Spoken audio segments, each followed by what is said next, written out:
My friends, good day. This just came out. No surprise. The United Kingdom is banning access to social media for anyone under 16.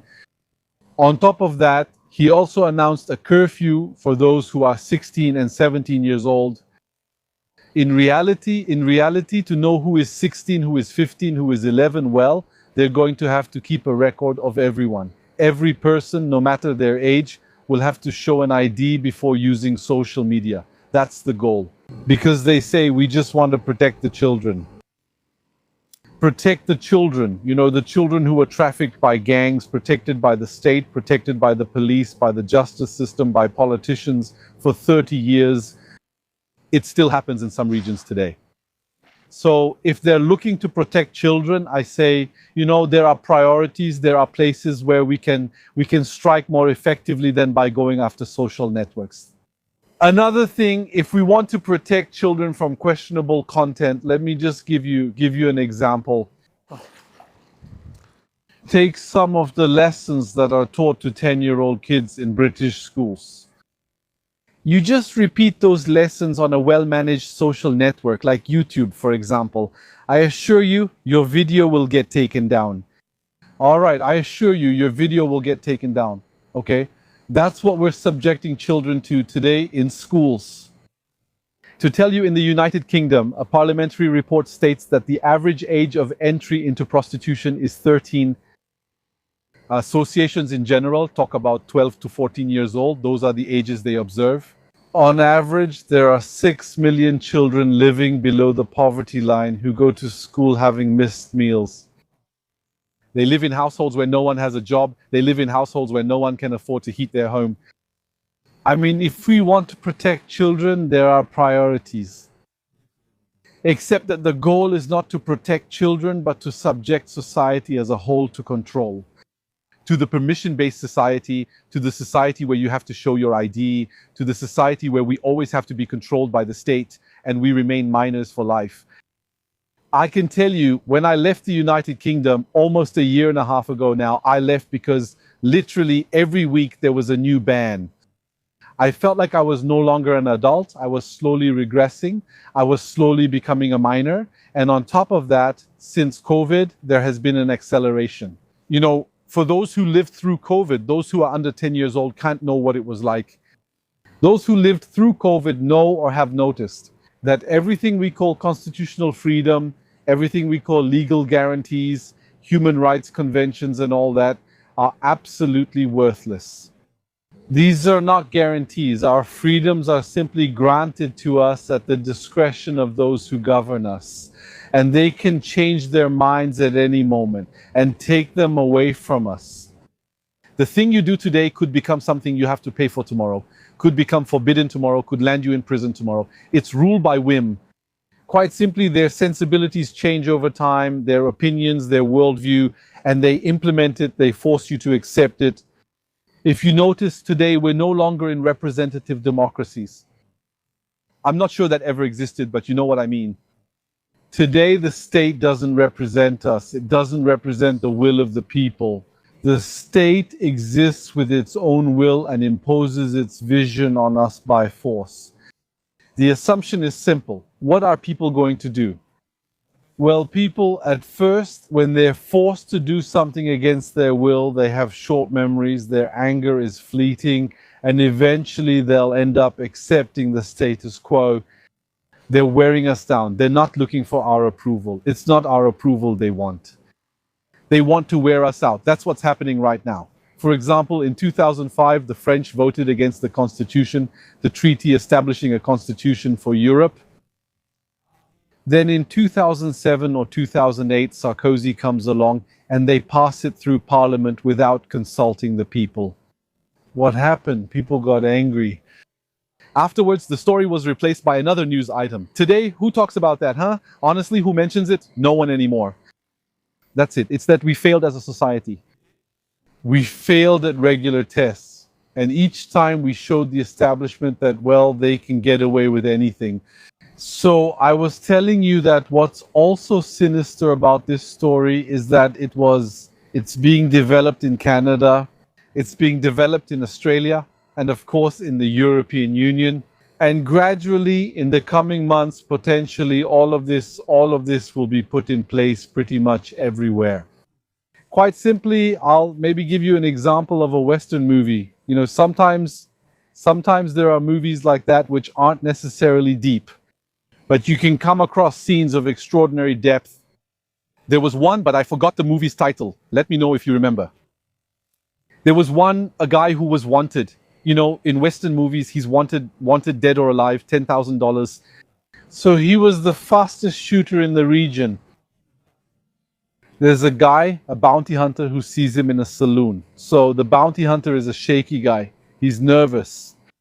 He can't shoot, but still wants to because of the money. So he comes in, he faces the guy. What will this wanted man say to him? He'll say, please, I don't want to shoot anyone today. Go home, leave. Just leave. Turn around, go home, everything will be fine. Okay, the guy realizes he's at a disadvantage, the bounty hunter. He turns around and leaves. He gets outside the saloon. He thinks for 5 minutes. He eyes the still tempting sum of money. And he comes back and tells him, I want to try. I want to try, that's it. The other one says, yeah, I understand, no problem. And the bounty hunter ends up getting shot as usual. What does this story tell us? It tells us that if we look at the elites who are in charge of us, quite regularly in history, they've decided to try their luck. They decided to go into tyrannical mode. And every time they lose, every time it fails, every time it ends badly. Look at Mussolini. He ended up as a lesson for everyone. Look at Ceausescu in Romania. That's how he ended up, all of that. There are plenty who ended up very badly. And actually, another generation comes after them who says, we want to try anyway because we have more resources. And today, they look at the resources they have. They say, we have artificial intelligence, facial recognition cameras, we have databases. We have a whole technological arsenal that means today we could achieve perfect totalitarianism. And those people will lose too. Unfortunately, they will lose. But at some point, they will force us to take action. That's what's terrible. In the end, people tolerate. And then through mysterious ways, it could happen in the next 5 minutes. It could be in 5 years, in 3 days. No one knows. No one has ever been able to time that. Well, one day, that's it. They end up with a revolution. Full scale. And then they start saying, yes, we're sorry, that's not what we wanted. We were the good guys, we wanted to protect you. Isn't that right? There are plenty of presidents for life, marshals, mustachioed men who ended up before people's courts and who said, I was serving the people, I was serving the revolution, I was working in the interest of the people. Okay, well, that's it. That's how it is. Anyway, why is there this surveillance in your opinion? Why are they setting up this total, absolute surveillance? Why are they pushing it as if their lives depended on it? Look at the United Kingdom, Starmer. Literally, he sacrificed. He sacrificed his political career. He sacrificed Labour. Let me tell you something. The British Labour left. If you're over 40 today, you won't see it return to power in your lifetime.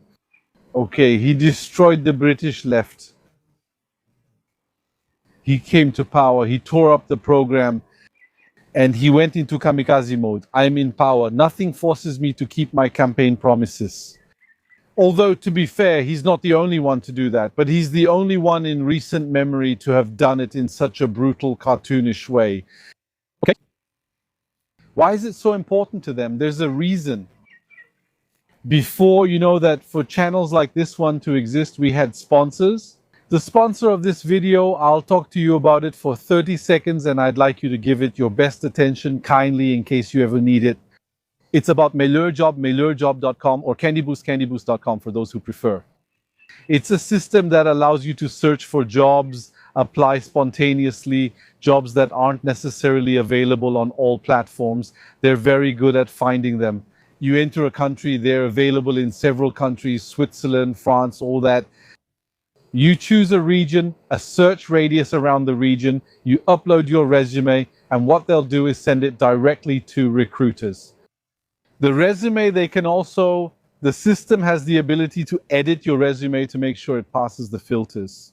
Anyway, the filters today are AI, and there's nothing better than an AI to understand another AI and get through its filters. There are studies, by the way, there are studies. They took several AIs, gave them resumes, and asked them, which resume do you think is the best? And they discovered that, well, ChatGPT prefers resumes written by ChatGPT, Claude prefers resume written by Claude, and so on. Each AI favors its own way of operating. I think it's a very important tool today. I'm giving you a promo code, aldosterone, in the video description, in the pinned comment, which lets you get the service at half price for the first month. But anyway, honestly, even without the code, the service isn't very expensive. That's it, my friends, and I thank Condiboost and meilleurjob.com for sponsoring this video. Let me get back to what I was saying. The important question is, why are they doing this? What's the goal? Here's the goal. It's that they know the anger of Europeans is coming, or of Western people in general. If you've noticed, they're in the process of destroying them. What are they stealing? They're taking their country away, like pulling a rug from under their feet. They're taking away their prosperity, destroying their economy. They're pushing them toward war. They're literally taking away even their hope, even hope itself. You see, there are young people today who are born, who grow up and tell you, I don't want to have children because in this world it's over, it's hopeless, it's finished.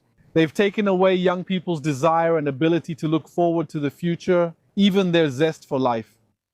You see what I mean? The time will come when there will be anger. There will be a silent anger. Already there is anger now. And they know that at some point that anger could explode. So what needs to be done? The narrative must be controlled. You also have to anticipate, try to prevent, try to engage in propaganda and censorship. My friends, I'm going to tell you something horrible. I'm going to tell you something horrible right now. You know, today in this video, I'm making a video or two about this young man, Henry Nowak, who was handcuffed behind his back while he was dying, right? He's a young man who was attacked by a cycle. It made headlines around the world. Even the White House offered its condolences to the family. Well, believe it or not, we found out there's a service called RICU that depends on the British government. It's a discreet service that speaks on behalf of the victims' families. Every time there's a victim in circumstances like these, it's this service that calls the media and starts saying, the family is calling for calm. The family doesn't want any political exploitation. The family doesn't want things to be conflated. Okay, I'm giving you this example just to show you how obsessed these people are with controlling the narrative. In France, I'm almost sure there's a similar service, who speaks on behalf of the victims, who always tries to divert people's legitimate anger, who always tries to drown out reality with elements that are just there to distract. There you have it, my friends. So these people will one day realize how they were mocked. You know, when Americans talk about Europeans, how do they talk about them? They call them Europoor, the Europoor. That's how Europeans are being seen now. And this is not a crisis. This is not a crisis. This is not inevitable. It's by design. That's how they're doing it. It's a plan. And that plan is being carried out today.